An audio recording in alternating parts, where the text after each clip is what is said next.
La mort de 98 soldats tchadiens tombés armes à la main à Boma ne restera pas impunie, avait promis le chef de l'État, chef suprême des armées, Idriss Déby Itno. Raison pour laquelle il avait refusé de rejoindre le palais présidentiel et a décidé de camper aux confins du lac Tchad pour, selon ses propres termes, revoir tous les dispositifs militaires en place. Aujourd'hui, c'est chose faite.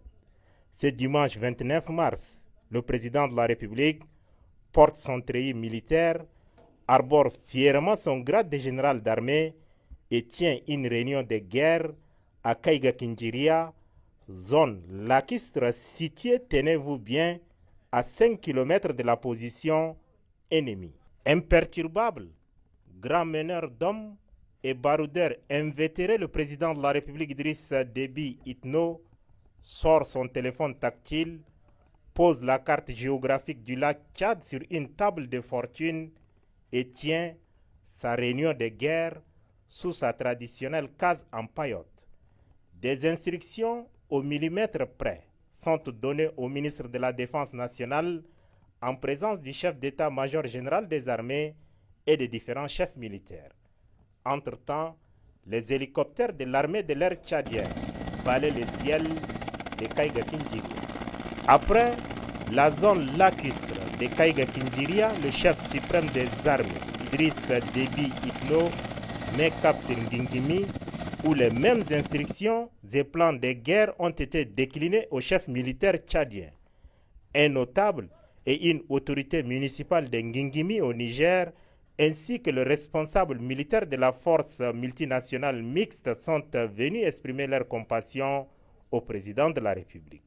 Pour ne laisser aucune chance aux ouailles de Boko Haram de s'échapper, le chef suprême des armées subdivise la zone lacustre en plusieurs secteurs. L'attaque par terre, air et fluviale contre la secte Boko Haram est imminente. Tout est prêt, fin prêt pour lancer l'opération que nous avons donc baptisée Opération Colère de Bahoma. D'ici 2 heures, le premier engagement va y avoir lieu. L'aviation va bien sûr venir soutenir le secteur 2. Les autres s'engageront au fur et à mesure des 5 secteurs qui sont là.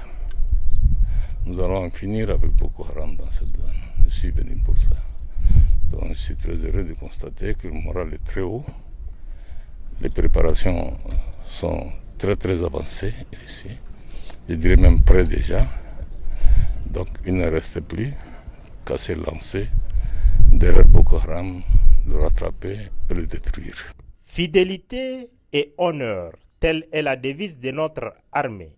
La soldatesque de Boko Haram en apprendra à ses dépens. Son chef suprême, Idriss Déby Itno, a préparé minutieusement la contre-offensive. Qu'elle soit frontale ou asymétrique, les braves soldats des forces de défense et de sécurité sont décidés à tordre le cou à Boko Haram dans sa cachette lacustre.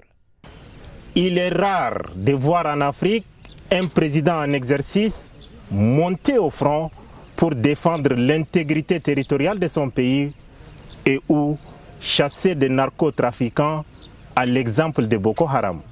Le chef de l'État Idriss Déby Itno l'a maintes fois fait. Respect, Monsieur le Président de la République.